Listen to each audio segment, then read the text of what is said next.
নমস্কার, সকল ছাত্রছাত্রীদের আমার ইউটিউব চ্যানেলে স্বাগত। তোমরা যারা রেগুলারে ভর্তি মানে ফর্ম ফিল আপ করেছো, তোমাদের থার্ড মেরিট লিস্ট কিন্তু বেরিয়ে গেছে, ঠিক আছে? এটা 17/10 বেরিয়েছে। তোমাদের কিন্তু মেরিট লিস্ট বেরিয়ে গেছে এবং যারা যারা তাদের যে এগুলো রয়েছে মানে যেমন আর্টস, ফাইন আর্টস, ঠিক আছে, এইগুলোর যারা নিয়েছো এইখানে পিজি বা ইউজি বা পিজি প্রোগ্রাম যারা নিয়েছো, তোমাদের কিন্তু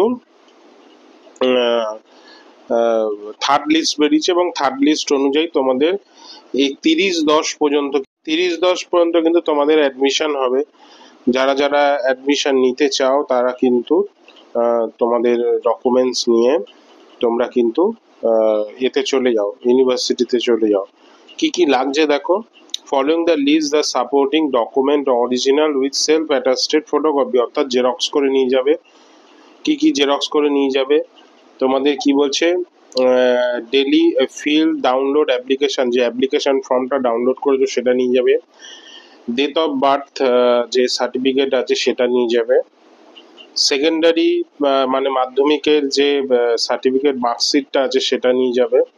হাই সেকেন্ডারি মার্কশিট, গ্র্যাজুয়েশনের মার্কশিট, হাই সেকেন্ডারি মার্কশিটটাও নিয়ে যাবে, গ্র্যাজুয়েশনের মার্কশিটগুলো নিয়ে যাবে। পেমেন্ট রিসিভ, অ্যাডমিশনের জন্য যে অ্যাডমিশনের একটা পেমেন্ট রিসিভ করেছো সেটা। ফটো আইডেন্টিটি প্রুফ হিসাবে তুমি আধার কার্ড নিয়ে যেতে পারো। অ্যাড্রেস প্রুফের জন্য আধার কার্ডই হয়ে যাবে।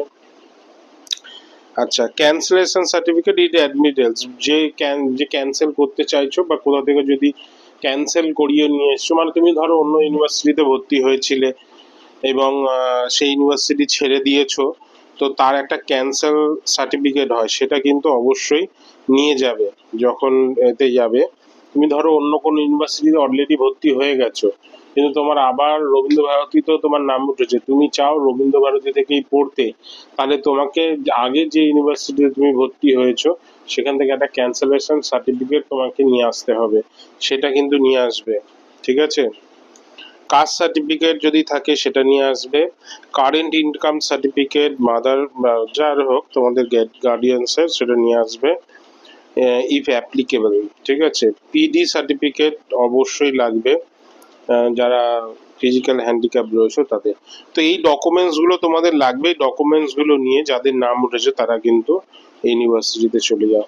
আর আমার এই ইউটিউব চ্যানেলটা সাবস্ক্রাইব করে রাখো। এখানে তোমরা পলিটিক্যাল সায়েন্স আর হিস্ট্রির টপিকগুলো, কিছু কিছু টপিক তোমরা পেয়ে যাবে। এবং যদি পড়তে চাও, তোমাদের মোবাইল নাম্বার দেওয়া রয়েছে, তোমরা আমার সাথে যোগাযোগ করতে পারো। ধন্যবাদ সকলকে।